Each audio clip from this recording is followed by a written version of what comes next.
Running, absolutely. It's where I feel at peace. It's where I feel joy. It's what I can do to organize my thoughts. It's what I can do to prevent anxiety. And it's basically self-medicating.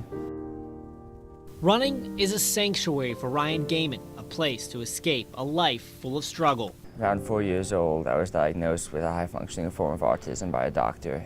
He told my parents that I would never be able to write, that my reading level would stay around 5th grade, I wouldn't have motor skills.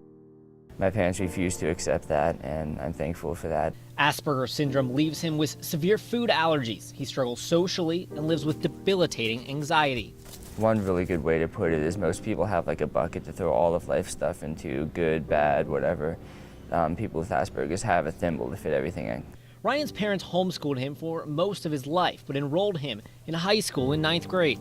I had no idea how to fit in. I was very socially awkward.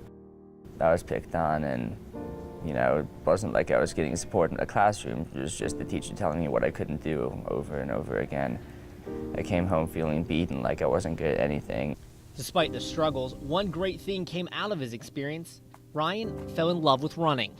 I think maybe some of the things he's had to deal with in life, it makes running a freeing experience. Since coming to Eastern Mennonite, Ryan's hit his stride, and this year he won the Southeastern Regional Championship, booking his spot in this weekend's National Championship meet. He really inspires his teammates, not only with his talent, but he works very, very hard. Running empowers Ryan, and he hopes his story empowers others. I've always struggled with, why do I have to deal with this? Why, did God make me with this disability that's caused me so much hardship, I guess? And if I can give back and actually see how this can benefit others and do something worthwhile with it, that's why I want to do this.